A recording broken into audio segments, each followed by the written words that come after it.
오늘은 삼성전자의 중요한 사업 중에 하나라고 할 수 있는 파운드리에 대해서 얘기를 해보겠습니다. 저는 개인적으로 삼성전자의 파운드리 사업이 가장 기대가 됩니다. 파운드리는 반도체 설계 도면을 받아서 그대로 생산만 해주는 회사를 뜻합니다. 반도체 산업의 가장 큰 특징 중에 하나가 설계만 전문으로 하는 회사가 따로 있고 생산만 전문으로 하는 회사가 따로 있다는 것입니다.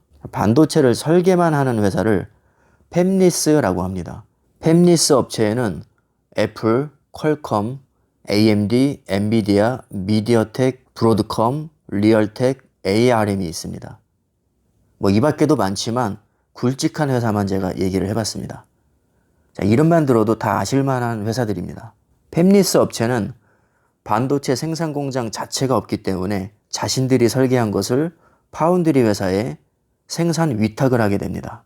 파운드리 업체는 팹리스 업체로부터 수주를 받아서 오로지 제품 생산만을 전문으로 합니다. 대표적인 파운드리 업체로는 TSMC, 글로벌 파운드리, UMC, SMIC가 있습니다. 사실 삼성전자가 파운드리 부분에서 세계 2위를 차지하고 있는데 제가 뺀 이유는 그냥 분류상으로 종합반도체로 들어가기 때문입니다.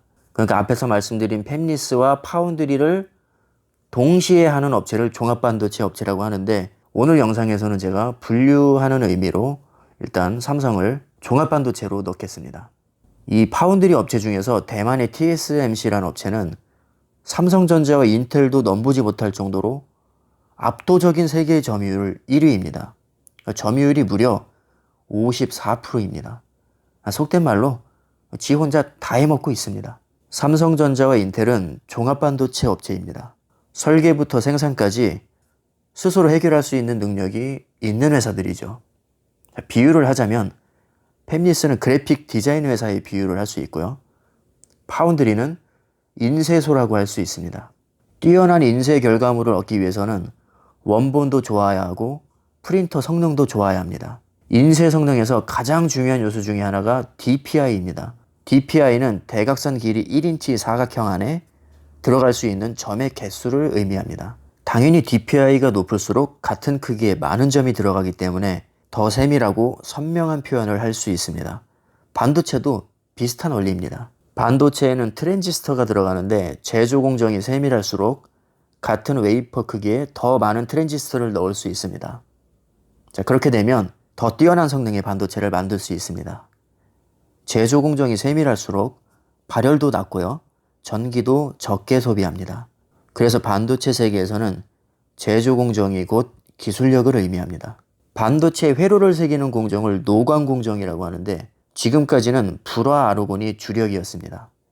자, 하지만 불화 아르곤은 7나노에서 한계가 왔습니다.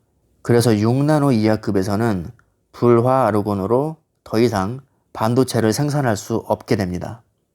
그래서 나온 게 바로 그 유명한 극자외선 노광 공정입니다. 자, 이것을 흔히 EUV 공정이라고 합니다. EUV는 불화 아르곤이랑은 차원이 다릅니다. 노광 공정에서는 파장이 짧을수록 회로를 더 미세하게 새길 수 있는데 불화 아르곤의 파장은 193나노이고 EUV는 13.5나노입니다. 그러니까 14배 차이가 나는 거죠. 14배면 사실상 넘사벽이라고 할 수 있습니다. 한마디로 급이 다른 기술입니다. 자, 그런데 문제는 EUV 장비 한 대당 가격이 1,800억에서 2,000억 정도 합니다. 자, 심지어 EUV를 납품하는 업체도 세계에서 단 한 군데밖에 없습니다.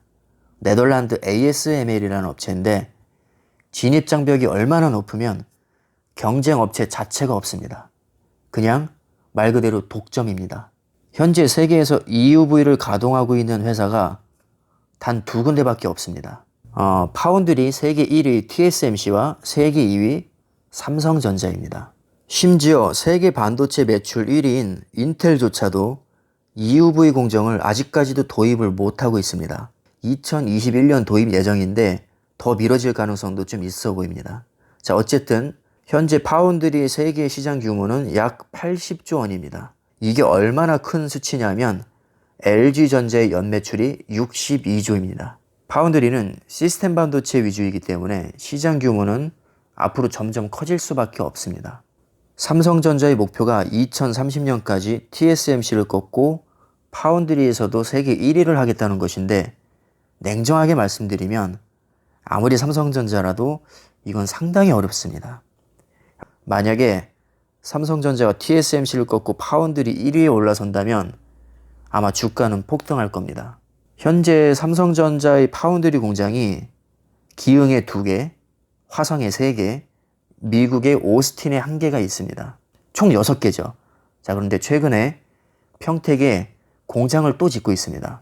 이건 EUV 기반 시설인데요. 이게 완공이 되면 총 7개의 라인이 갖춰지게 됩니다. 참고로 말씀드리면 삼성전자의 EUV 기반 파운드리 시설은 현재 화성과 평택 2군데밖에 없습니다. 아마 앞으로 신규로 더 늘리게 된다면 EUV 시설로 갈 겁니다. 그리고 점유율을 점점 늘려나가겠죠. 사실 TSMC가 아무리 파운드리 분야에서 압도적인 세계 1위라고 해도 삼성전자와는 체급 자체가 다릅니다. 연매출 기준으로 보면 TSMC가 42조, 삼성전자는 240조입니다. 상대가 안 되죠. 자, 어디까지나 파운드리 하나만 놓고 봤을 때 TSMC가 삼성전자보다 뛰어나다는 것이지, 기업 자체만 놓고 보면 TSMC는 삼성전자한테 비비지도 못합니다. 그런데 영업이익률을 보면 TSMC가 무려 35%입니다. 10%대인 삼성전자와는 비교가 되지 않을 정도로 높습니다.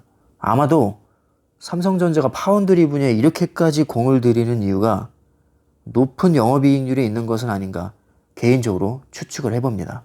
앞으로 파운드리 시장은 커질 것이 분명하고요. 시장 규모도 100조 원을 훨씬 넘을 것이기 때문에 삼성전자의 입장에서는 절대로 포기할 수 없는 사업 아이템일 겁니다. 삼성전자가 2030년까지 비메모리 반도체 분야에 133조를 투자한다고 여러 차례 발표를 했습니다. 자, 그리고 실제로 1년에 20조 이상을 투자를 하고 있습니다. 솔직히 파운드리 분야에서 TSMC를 추월하기가 어려워 보이긴 하지만, 자, 한편으로는 삼성이기 때문에 가능하지도 않을까, 저는 그런 기대감을 갖고 있습니다. 사실 1위까지는 아니어도 점유율만 지금보다 많이 올려도 주가에는 분명히 긍정적으로 작용할 것으로 보기 때문에 긍정적인 마인드로 지켜보는 것도 괜찮을 것 같습니다. 오늘은 제가 파운드리에 대해서 영상을 만들어 봤는데 어떻게 보셨을지 모르겠습니다. 자, 오늘 영상은 여기까지 하겠습니다. 제 영상을 봐주셔서 감사합니다.